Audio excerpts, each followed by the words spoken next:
Welcome back to the show. We are glad you are here with us because today we are opening a file that sits right at the intersection of true crime, medical mystery, and absolute psychological bafflement. That is accurate assessment of the material. Yeah, we have a massive stack of documents on the desk today. I am looking at police reports, court transcripts, biographical records, and case files that all tell the story of a woman named Audrey Marie Hilley. And looking through these source documents, categorizing her merely as a killer is a structural oversimplification. The data points to someone who operated as a chameleon. That is exactly the right word for her, a chameleon. It is certainly one of the most complex cases of identity fraud and compartmentalization on record. We are not just analyzing a subject who committed crimes, we are tracking someone who constructed entirely parallel realities. Right, parallel realities. We're talking about a woman from Anniston, Alabama, who escalated from poisoning her own family to inventing imaginary twin sisters just to evade the FBI. The focus of our discussion will center on that terrifying ability to compartmentalize. She balanced the outward role of a standard mother and wife with the internal operations of a highly calculating predator. And for you listening, that duality is what makes this specific case study so critical. It really highlights the failures in the medical system at the time. Yes, the medical oversights are significant in the case files, as are the huge gaps in law enforcement communication during the late 1970s and early 1980s. Exactly. And the psychological manipulation that allowed her to operate within a domestic setting for years without ever being detected. Our mission today is to walk through the life of Audrey Marie Hilley chronologically, relying strictly on the verified documents. Right. We are going to break down the medical mysteries that baffled doctors, the forensic breakthroughs, specifically the science of how they finally caught her, and escape attempts that honestly sound like they were written for a movie script. We should be clear for the listeners that while the narrative appears sensational, the source material we are working with is strictly factual. We are piecing this together from the documented timeline of events, medical records, and legal proceedings. Absolutely. No embellishments needed here. Let's start right at the beginning. Before the poisons and the fake identities, there was just Audrey Marie Frazier. She was born on June 4th, 1933. Right, in the Blue Mountain neighborhood of Anniston, Alabama. What does the early file tell us about her background? Her background appears quite traditional for the time and place. Her parents were Huey and Lucille Frazier. The early records indicate she followed a standard social trajectory for a young woman in the Deep South during that era. So, typical upbringing. Nothing immediately jumping out of the files. Correct. She married Frank Hilley on May 8th, 1951. And they started a family pretty quickly after that. They had 2 children, a son named Mike and a daughter named Carol. Yes, that is the family unit documented in the early 1950s records. And if you looked at the Hilleys from the outside, the white picket fence, respectable jobs, you would see a model middle-class family. Frank had a well-paying job. Marie worked as a secretary. However, the financial documents from our sources paint a contradictory picture. Yeah, the financials are where the facade starts to crack, right? That is the first major indicator of dysfunction. Despite having 2 incomes, and the records note that Frank's income was considered significant for that geographic area, they maintained 0 savings. 0 savings. Yeah. With 2 good incomes. The financial strain was constant. The biographical records explicitly indicate that Marie had excessive spending habits. It is that classic keeping up appearances trap, but taken to an absolute extreme. The scale of the spending is what is clinically relevant here. Right. We aren't talking about just buying a few extra groceries or a nice pair of shoes. We are talking about a compulsive need to project a high-status lifestyle that simply was not supported by their actual bank account. In behavioral analysis, excessive spending of this nature functions as a mechanism for self-esteem regulation. Purchasing clothes, furniture, and maintaining a high-status image was her primary operational goal. And that created a massive hidden tension in the marriage, which leads us to the first layer of Marie's secret life. Yes. The documentation reveals she sought alternative revenue streams to fund this lifestyle and advance her professional standing. Let's get into that, because she wasn't just overspending. The files show she was engaging in transactional workplace behavior. Specifically, the records state she was engaging in sexual relations with her employers. Right. It is important to contextualize this based on the evidence. The sources do not describe these as romantic entanglements. They were strictly transactional. She was doing this in exchange for money or superior performance evaluations at work. That is what the historical files indicate. It shows a very early propensity for manipulation. She used everything at her disposal to secure status or funds, completely unbeknownst to her husband. It implies she viewed human interactions as utility-based. She extracted what she needed to maintain her preferred environment. And it shows a highly compartmentalized mind. She could be the devoted wife at home and the manipulative operator at work. But eventually, the systemic stress of these secrets began to manifest in the household. This is when Frank Hilley developed a condition. Yeah, the sickness begins. The onset of Frank's illness is really vague at first. Vague initial symptoms are typical for the specific pathology we will discuss later in the timeline. And it wasn't just Frank. Their son, Mike, also began to suffer from a mysterious illness around the same time. This overlap is a crucial data point. You have the father and the son simultaneously presenting with identical symptoms. What were those symptoms exactly? The medical files list stomach issues, severe nausea, and general weakness. So doctors are looking at this and thinking, what? A household bug? At that juncture, the physicians attributed it to a viral stomach flu or general environmental malaise. But then something happens to Mike that effectively saves his life, something that breaks the pattern. Yes. Mike relocated. He moved out of the house. Correct. The records show Mike left the family residence to attend a seminary. And what happened to his symptoms? They abruptly ceased. Once he was no longer residing with his mother and consuming meals prepared in that house, his health stabilized completely. For anyone listening who likes science, that is your control variable right there. It is a clear environmental isolation. Right. You remove the variable to see if the result changes. You remove the environment, specifically the food and drink provided by Marie, and the sickness vanishes. From a retrospective investigative standpoint, it is a massive anomaly. Massive. But back then, they just saw a young man getting over a stubborn virus. Frank, however, did not leave the environment. He remained in the home, and his condition escalated significantly by 1975. 1975 is the catalyst year for this entire timeline. Frank returned home early from work one day because he was feeling so ill. And this physiological crisis quickly triggered a domestic crisis. He walked in and found Marie in bed with her boss. The concealed activities at her workplace finally intersected with her domestic reality. The files say Frank was completely devastated. He actually reached out to Mike, who was by then an ordained minister living in Atlanta, to figure out what to do. The records indicate Frank sought counsel from his son regarding the dissolution of the marriage. So Frank is standing at this crossroads. He knows his wife is unfaithful. He knows something is fundamentally wrong in his home. But the timeline shows he never had the opportunity to act on that counsel. No, he didn't. In May 1975, shortly after Mike visited to support his father, Frank went to his doctor. His documented complaints were severe nausea and localized tenderness in the abdomen. Initially, the diagnosis was just a viral stomachache again, right? Yes. However, the symptoms persisted and intensified, leading to his admission to the hospital. And that is where the testing started showing organ trouble. Clinical tests indicated severe liver malfunction. Based on those results, the attending physicians diagnosed him with infectious hepatitis. Hepatitis. Let us pause and look at that diagnosis for a second. That implies a very specific viral cause. Why would doctors in 1975 jump straight to that conclusion? The symptomatic presentation of infectious hepatitis includes liver swelling, jaundice, which is the yellowing of the skin and eyes, and acute nausea. Okay. Those specific physical markers closely mimic the systemic failure caused by heavy metal ingestion. The doctors saw the markers and matched them to the most common viral denominator. So they saw hoof prints and thought horses, not zebras. Exactly. Frank Hilley succumbed to this condition in the early morning hours of May 25, 1975. Now, a man in his early 40s dying of hepatitis, you would think there would be an autopsy to confirm that, just for public health reasons. An autopsy was performed. The records note it was conducted with Marie's explicit permission. Which is incredibly bold on her part. It projects an image of a grieving, cooperative widow. The autopsy findings revealed swelling of the kidneys and lungs, bilateral pneumonia, and severe inflammation of the stomach lining. Those sound like incredibly painful conditions, just total system breakdown. It represents systemic multi-organ failure. But because those broad internal symptoms aligned with the terminal stages of severe hepatitis, the pathologist officially listed hepatitis as the cause of death. And the most crucial part of this medical file. No toxicology screening was conducted. None at all. None.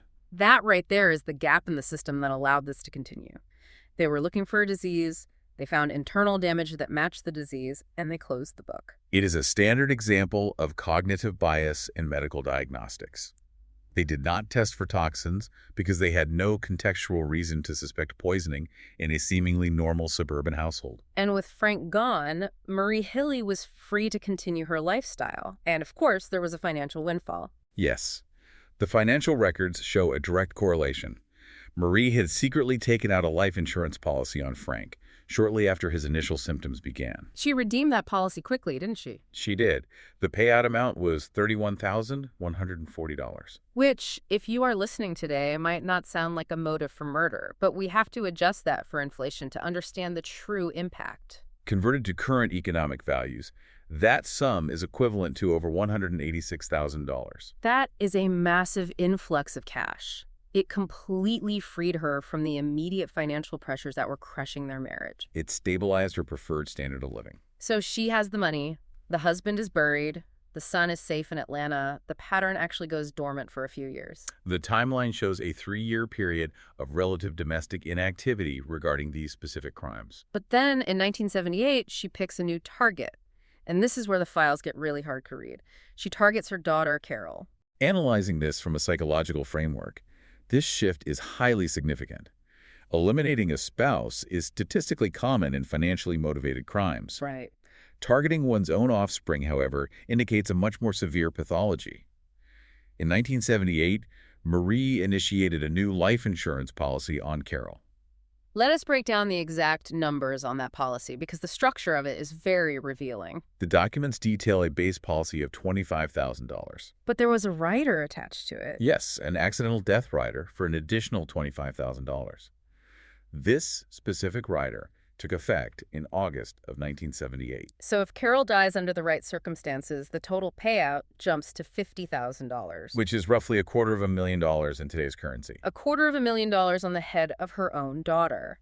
And predictably, right after that insurance is secured and the rider kicks in, Carol starts getting sick. The medical logs show her presenting with nausea, mirroring Frank's early symptoms. And this escalates fast. Carol was admitted to the emergency room multiple times within a span of just a few months. This is where Marie's manipulation becomes incredibly active. She isn't just sitting back and watching Carol get sick. She takes on the role of the caregiver. The records state Marie began administering injections to her daughter.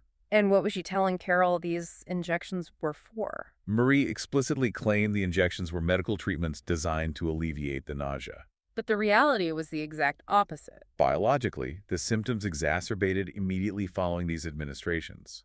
Carol soon reported enduring numbness in her extremities. Which is not a symptom of a stomach bug. No. Peripheral numbness is a classic neurological indicator of heavy metal toxicity. The nervous system is sustaining damage. But the doctors at the local hospital couldn't find a disease. They ran their standard panels, they looked for viral or bacterial infections, and they found zero physical cause for the numbness and the vomiting. When diagnostic medicine cannot isolate a physiological origin for severe symptoms, the clinical assumption often pivots to a psychological origin. They thought she was making it up. Carol's primary physician hypothesized the symptoms were psychosomatic. That the physical sickness was just a manifestation of mental stress. Yes. They believed the nausea and the neurological deficits were generated by internal psychological distress rather than an external pathogen. Which is just a terrifying scenario for the victim. You are literally being poisoned, your nervous system is shutting down, and the medical professionals are telling you it is all in your head. It constitutes severe medical gaslighting, although it was a consequence of diagnostic failure rather than malicious intent by the doctors. Based on this incorrect hypothesis, they transferred Carol to Caraway Methodist Hospital in Birmingham. For psychiatric testing. Correct. They place her in a psychiatric unit for evaluation. And Marie goes with her. She has access to her daughter in the psychiatric ward. And the administration of the unprescribed substance continued within the facility. The case files say she gave Carol secret injections right there in the hospital bed. The source documents confirm Marie administered at least 2 illicit injections during Carol's inpatient stay. And the level of psychological abuse here is astounding. She warned Carol not to tell the doctors or nurses about the shots. The behavioral isolation technique is explicit here.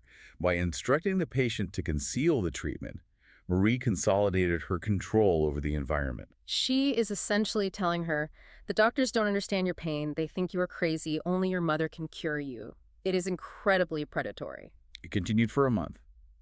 Then, A different physician at Caraway observed clinical signs that contradicted the psychosomatic diagnosis. The turning point in the case. This physician noted severe malnutrition and distinct vitamin deficiencies that could not be explained by psychological stress alone.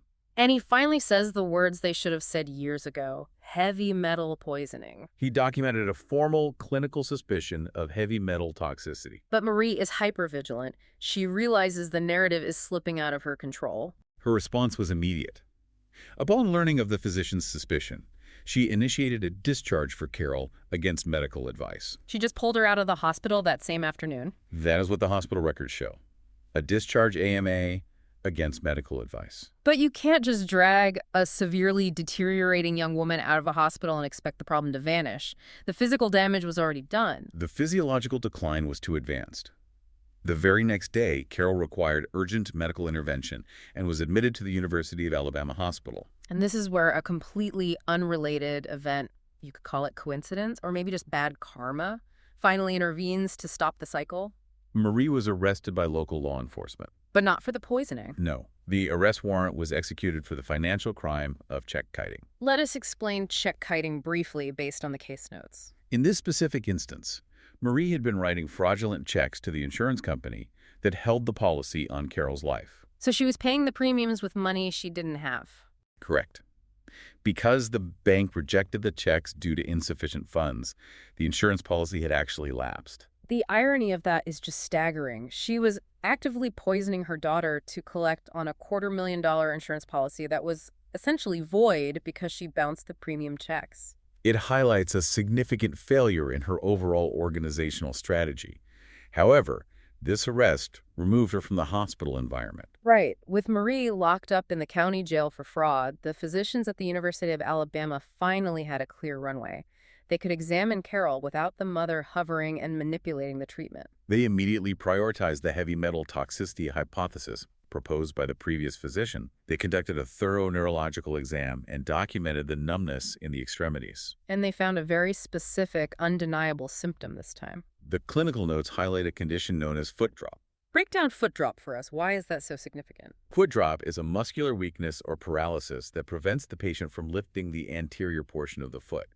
It is caused by severe nerve palsy. So the nerves that control the foot are literally dying. Yes. When combined with the documented loss of deep tendon reflexes, it provided a definitive diagnosis of severe peripheral neuropathy. The poison was destroying her nervous system from the outside in. And then they looked closely at her hands, at her fingernails. This observation is considered the definitive diagnostic marker in clinical forensic toxicology. They identified Aldrich-Mees lines on Carol's fingernails. Aldrich-Mees lines, I know the sources emphasize this. Explain what the doctors were looking at. Aldrich-Mees lines manifest as distinct, white, transverse bands that span the width of the nail plate. Like white stripes painted across the nail? Visually, yes. But they are not superficial discoloration. They represent a physical disruption in the cellular growth of the nail. How does poison cause that? When a human body sustains toxic shock, most commonly associated with arsenic or thallium exposure, the production of keratin within the nail matrix is temporarily halted. The body just stops growing the nail to focus on surviving. Precisely.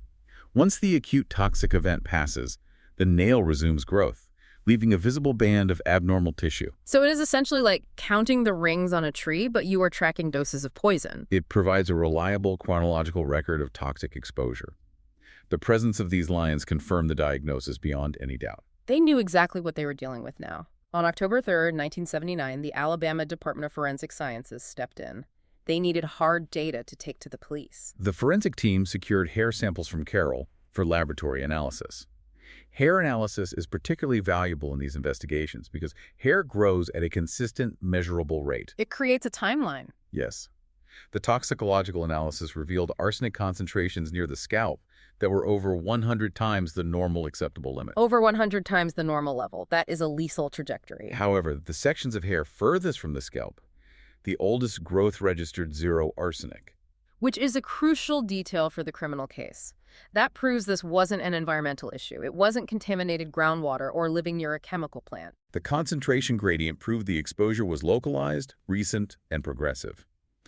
The data indicated Carol had been subjected to escalating doses of arsenic over a defined period of 4 to 8 months. Exactly, aligning with the time Marie took out the life insurance rider. The correlation was undeniable, and this forensic discovery immediately triggered a review of past events. Right, because if she is poisoning the daughter for insurance money in 1979, the authorities suddenly realize they need to look very closely at the husband who died of quote-unquote hepatitis in 1975. The local authorities petitioned for an immediate exhumation.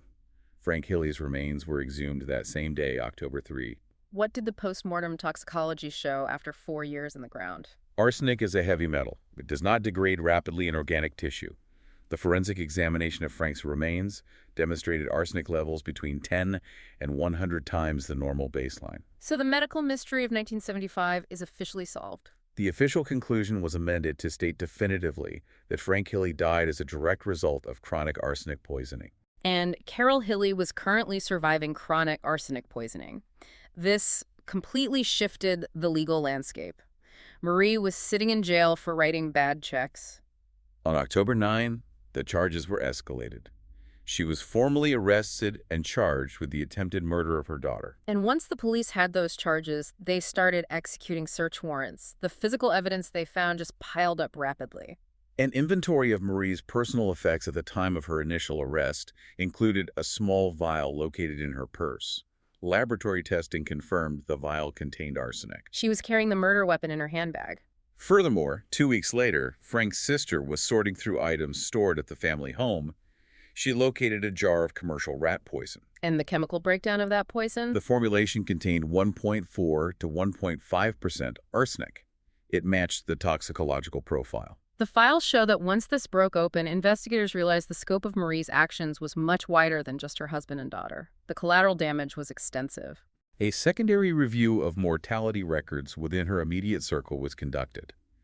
Toxicological assessments determined that Marie's mother, Lucille, and her mother-in-law, Carrie Hilley, both exhibited significant traces of arsenic in their systems at the time of their respective deaths. They didn't have fatal levels, but she was definitely dosing them. The data supports that conclusion. And the exposure was not limited to family members. No, she was targeting people outside the home, too. The police reports detail instances where officers had been dispatched to the Hilley residence for routine neighborhood complaints or domestic disturbances over the years. Multiple officers retroactively reported experiencing acute gastrointestinal distress shortly after consuming coffee provided by Marie during those visits. She was poisoning the police officers in her own living room. And it wasn't just adults. The source documents indicate that children from the neighborhood frequently developed sudden illnesses involving nausea and vomiting after consuming beverages at the Hilley residence. It paints a picture of someone who is almost experimenting with the dosage. Or maybe it was just a compulsion to inflict harm, dosing anyone who sat at her table. From a behavioral science perspective, systemic poisoning is frequently categorized as a crime of control. Control over life and death. Yes. It allows the perpetrator to dictate the health status of the victim from a physically safe distance. It bypasses the need for physical dominance. You don't have to overpower a police officer. You just hand him a tainted cup of coffee and watch. The behavior demonstrates a profound lack of empathy and a high degree of operational calculation. So the authorities have her. The forensic evidence is bulletproof. The motive is clear. She is indicted. But then the justice system makes a procedural decision that, looking back, is absolutely baffling. On November 9, 1979, the court granted Marie release on bail. She is a confirmed double poisoner. She has a dead husband, a permanently injured daughter, dead relatives with arsenic traces, poisoned cops, and they let her walk out the front door of the jail on bail. The legal parameters for bail at that time allowed for her release, despite the severity of the accumulated evidence. It gave her the perfect opportunity to initiate her first major escape. The timeline shows she acted immediately upon her release. She proceeded to a local motel, registered under an assumed name, and promptly vanished from the jurisdiction. But she didn't just pack a bag and run. She tried to construct a narrative to delay the pursuit. She left a handwritten note at the motel. The text suggested she, quote, might have been kidnapped. She's trying to cast herself as the victim, setting up a fake abduction to buy time. The operational behavior contradicts the victim narrative. 10 days after securing bail on November 19, she committed a burglary at the residence of her aunt. She broke into her own family's house while on the run. The police reports say she stole a vehicle, a quantity of clothing, and an overnight bag. And she deposited another piece of written correspondence at the scene. This note dropped the Victim Act entirely. It was a straight-up threat. The text of the note was recorded in evidence. It stated, "Do not call police. We will burn you out if you do. We found what we wanted and will not bother you again." Notice the pronoun she uses, we. It was an intentional linguistic choice. Right, she is still trying to sell the idea that she is part of some larger kidnapping plot or criminal gang. We will burn you out. But the investigators knew it was just Marie acting alone. The judicial process advanced despite her physical absence. On January 11, 1980, a grand jury indicted her in absentia for the murder of Frank Hilley. And that elevated the search. The FBI was brought in. They launched a massive, coordinated manhunt across state lines. But the subject had successfully broken contact. Audrey Marie Hilley was entirely unaccounted for. This is where the story shifts genres. We move from a domestic medical mystery to a full-blown fugitive thriller. She manages to stay completely hidden from the federal government for over 3 years. The methodology for that evasion involved the complete abandonment of her original identity. How does a middle-aged secretary from Alabama just disappear in 1980? The records trace her movements to Florida. Upon arrival, she adopted a fully realized alias, Robbie Hannon. Robbie Hannon! A completely new name, a fabricated history. Operating as Robbie Hannon, she established a relationship with a man named John Greenleaf Holman III. They met in Florida and eventually relocated together to New Hampshire. Yes. They cohabitated for over a year, establishing a domestic routine. On May 29, 1981, she legally married him under the assumed identity. She took his last name. She was now officially Robbie Holman. She integrated completely into his life and social circle. She is living a totally normal, mundane life again. A married woman in New England, hundreds of miles away from the FBI posters in Alabama. Does the file suggest John Hodgman had any suspicion about who he was actually sleeping next to? There is no documentary evidence to suggest John Hodgman was aware of her true identity or her fugitive status. He believed his wife was Robbie Hannon. But the stability doesn't last. Marie or Robbie, at this point, cannot maintain the normal life indefinitely. In the summer of 1982, the pattern of deception escalated significantly. Did she feel the authorities closing in, or was it just her compulsion to manipulate kicking in again? The internal motivation is subjective, but the external actions are heavily documented. She informed John Hodgman that she needed to travel out of state to address pressing family business and consult medical specialists regarding an illness. The illness excuse. She relies on that narrative crutch constantly. Whenever she needs to alter reality, someone gets sick. She departed New Hampshire. Travel records place her subsequently in Florida and then Texas. And this is where she executes perhaps the most bizarre maneuver in the entire case file. She creates a third identity. While in Texas, she began operating under the alias Terry Martin. And for the listener trying to keep track of the names, who is Terry Martin supposed to be? According to the fabricated backstory she constructed, Terry Martin was the twin sister of Robbie Hannon. She invents an imaginary twin sister. Yes, and to solidify this new reality, she recognized the operational necessity of eliminating the Robbie Holman identity. She has to kill off the character she's been playing for 2 years. How does she do it? She utilized a telephone call. Marie contacted John Hodgman in New Hampshire, verbally posing as the twin sister, Terry. So she is on the phone with her actual husband, using a slightly different voice. She delivered the news that Robbie had died in Texas. Just imagine receiving that phone call. You are sitting in your house, the phone rings, and it is a sister-in-law you have never met telling you your wife is dead.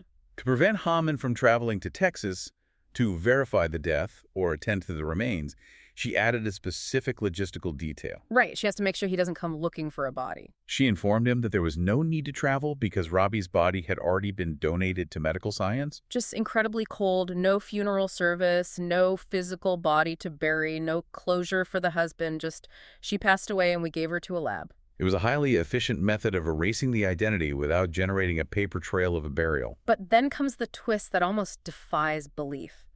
John Hodgman, grieving his wife, tells this sister that he would very much like to meet her. This request presented a new opportunity for manipulation. Marie agreed to a meeting.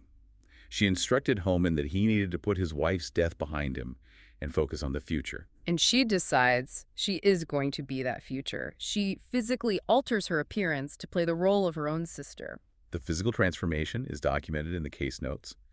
She changed her hair color and style and lost a noticeable amount of weight. She gets on a plane, flies back to New Hampshire, walks up to John Hodgman, and introduces herself as Terry Martin. and she subsequently moved into the residence with him. She is living with her own husband, pretending to be her dead self's twin sister inside the same house they shared. The psychological compartmentalization required to maintain that fiction day in and day out is just staggering. It requires a profound detachment from reality and an absolute commitment to the fabrication. But a lie that complex has too many moving parts. The facade finally began to crack, and it started with a local newspaper. Yes. An obituary for Robbie Holman was published in a New Hampshire newspaper, presumably submitted to finalize the public record of her death. But people read the paper. People start asking questions. Local law enforcement attempted to verify the details listed in the obituary as a matter of routine, but they found inconsistencies. The data did not align with state records. And it wasn't just the police who were suspicious. John Hodgman's co-workers were watching this play out. The coworkers noted the highly unusual circumstance of the sister-in-law moving into the marital home so quickly after the alleged death. They suspected something was wrong, but they didn't suspect murder, did they? No. The primary suspicion among the coworkers and local authorities was financial fraud. They hypothesized that Terry Martin was embezzling from John Hodgman or manipulating his assets. It falls to a detective with the New Hampshire State Police to start connecting the actual dots. This investigator began analyzing the available photographs and physical descriptions of both Robbie and Terry. He formulated the hypothesis that they were the same biological individual. The investigation scales up quickly. They start checking the details of the phone call from Texas. They contacted authorities in Texas. The investigation confirmed that the Medical Research Institute of Texas, where Robbie's body was purportedly donated, did not exist. A complete fabrication. Furthermore, they verified that the specific church mentioned as the site of a memorial service was also entirely fictitious. The walls are rapidly closing in on her. But at this point in the timeline, the police in New England still have no idea they are tracking Audrey Marie Hilley, the arsenic poisoner from Alabama. That is correct. They were unaware of the federal warrant. Based on her age and general physical description, regional authorities theorized she might be a known fugitive bank robber named Carol Manning. They just know she's a criminal operating under a fake name. They track Terry to Brattleboro, Vermont. She had secured employment in Vermont as a secretary. Going right back to her original skill set, the Vermont state troopers execute the arrest at her workplace. They bring her into the interrogation room. The initial questioning likely focused on the fraudulent identity and the fabricated death of Robbie Holman. She is sitting there under immense pressure. She realizes the Terry Martin alias is completely burned, so she pivots. She tries to control the damage by admitting to what she thinks is the lesser crime. She offered a confession. She officially admitted to the interrogators that her true name was Marie Hilley from Anniston, Alabama. She gives up the ghost. She stated she was a fugitive wanted in Alabama for passing bad checks. She actually thought that admitting to the check kiting would satisfy the state troopers. She thought they would just process a minor fraud charge. It demonstrates a fundamental miscalculation regarding interstate law enforcement communication. Because as soon as she puts the name Marie Hilley on the official record, the Vermont police run it through the national database. The inquiry immediately returned the active federal warrant. The Vermont authorities were informed by Alabama law enforcement of the true nature of the suspect in their custody. You can almost picture the shock in that precinct. They went from investigating a bizarre family fraud case to holding a capital murder suspect in the span of a single phone call. They formally informed her that she was being held on a warrant for homicide. We don't just want you for bad checks, Marie. We want you for the murder of your husband. The extradition process was initiated shortly thereafter. In January 1983, she was transported back to Alabama to face the primary charges. The trial is finally happening. Years after Frank died in 1975. Years after Carol was poisoned and paralyzed in 1979. What does the court transcript show for the verdict? The jury found her guilty based on the accumulation of forensic and circumstantial evidence. What was the sentence handed down? On June 19, 1983, the judge pronounced the sentence. She received life imprisonment for the murder of Frank Hilley and a consecutive term of 20 years for the attempted murder of Carol Hilley. Justice finally served on paper. She is transferred to the Julia Tutwiler Prison for Women in Wetumpka, Alabama. That is a maximum security facility. For the majority of convicted offenders in this category, incarceration represents the termination of the active narrative. You would think this is the end of the story. Lock the cell door and throw away the key. But Marie adapts to the prison environment using the exact same mechanisms she used on the outside. Institutional records indicate she integrated smoothly into the facility's hierarchy. She was classified as a quiet, model prisoner by the administration. She didn't cause trouble. She made herself useful. Utilizing her extensive secretarial background, the prison administration frequently assigned her to clerical duties involving facility paperwork. She is essentially running the administrative office from the inside, earning trust by being efficient and polite. Her documented good behavior over several years resulted in the accumulation of institutional privileges. This leads to a policy decision that is very hard to comprehend today. They granted her furloughs. The facility's operational guidelines at the time permitted brief, temporary release passes for inmates demonstrating exemplary conduct. She was granted several one-day passes over a period of time. And she didn't run during those early passes. No. The logs show she always returned to the facility precisely as scheduled. This consistent compliance reinforced the administration's trust in her reliability. And while she is building this trust inside the prison, what is happening with John Hodgman, the man in New Hampshire who was completely duped into marrying a fake person and living with her fake sister? The biographical data reveals a surprising development. John Hodgman relocated his residence to Anniston, Alabama. He uprooted his life and moved across the country. He relocated specifically to maintain geographic proximity to the prison and to continue his relationship with her. That detail really speaks to the absolute power of her psychological manipulation. He moved to the exact town where she murdered her first husband just so he could be near her while she served a life sentence for it. His sustained loyalty provided the necessary logistical framework for her final action. In February 1987, the prison administration granted Marie a 3-day furlough pass. A 3-day weekend pass for a convicted murderer who had previously evaded the FBI for 3 years. The stated purpose of the furlough was to permit a visitation period with her husband, John Hodgman, at his residence in Anniston. The files say they checked into a local motel to spend the weekend together. They occupied the motel room for the first day without recorded incident. But the psychological urge to escape was evidently still active. Or maybe she just realized she could not face going back to a cell for the rest of her life. When John Hodgman temporarily departed the motel premises to run errands, Marie initiated her second and final escape. He comes back to the room, and she is gone. Did she leave any communication this time? She left a handwritten note in the room. Was it another fake kidnapping story? Or a threat? No.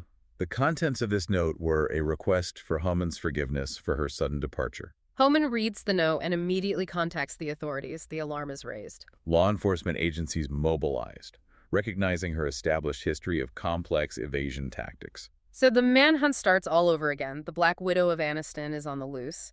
But the parameters of this escape are fundamentally different from 1979. Environmentally and logistically, the conditions were severely disadvantageous.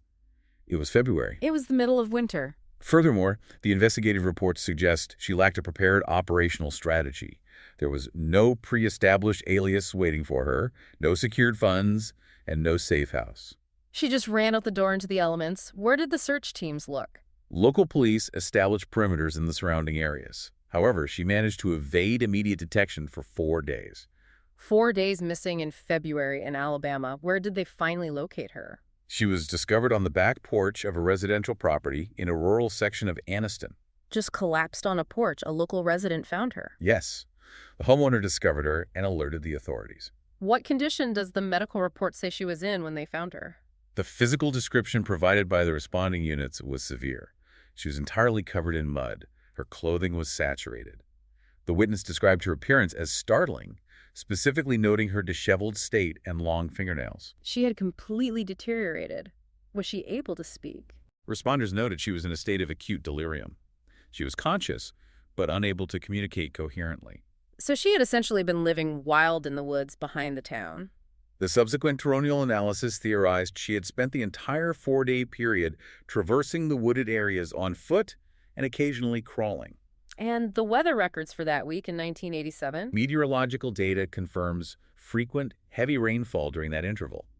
Ambient temperatures had dropped to near freezing. She was soaked to the bone and completely exposed to freezing temperatures for nearly 100 hours. The physical toll on her cardiovascular and thermoregulatory systems was catastrophic.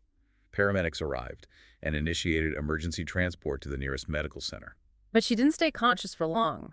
During the ambulance transport, she suffered a complete loss of consciousness. And when they arrived at the emergency room? Upon arrival at the hospital, Her system experienced a massive myocardial infarction, a heart attack. The doctors tried to save her? The medical team administered standard resuscitation protocols, but the systemic damage was too extensive.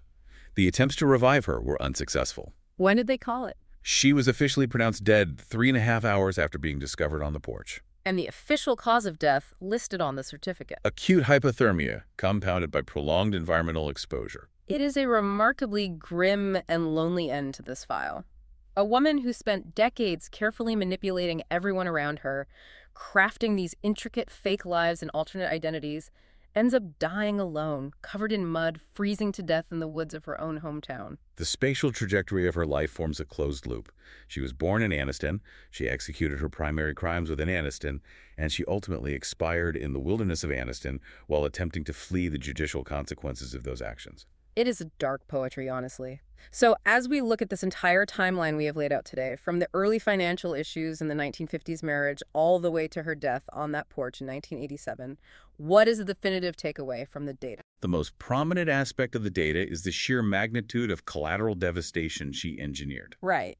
We must account for Frank Hilley, deceased at age 45 due to systemic poisoning. A completely preventable death if the doctors had just run a toxicology screen. We must account for Carol Hilley, who sustained permanent neurological and psychological trauma at the hands of her primary caregiver. Her own mother systematically destroying her nervous system for an insurance payout she messed up anyway. And we must account for John Hodgman, whose perception of reality was entirely fabricated and then shattered by the person he married. The psychological damage inflicted on him alone is hard to quantify. Beyond the individual victims, the case files serve as a stark demonstration of institutional failure. The breakdown of the systems meant to protect people. The attending physicians failed to recognize the classic symptoms of heavy metal toxicity.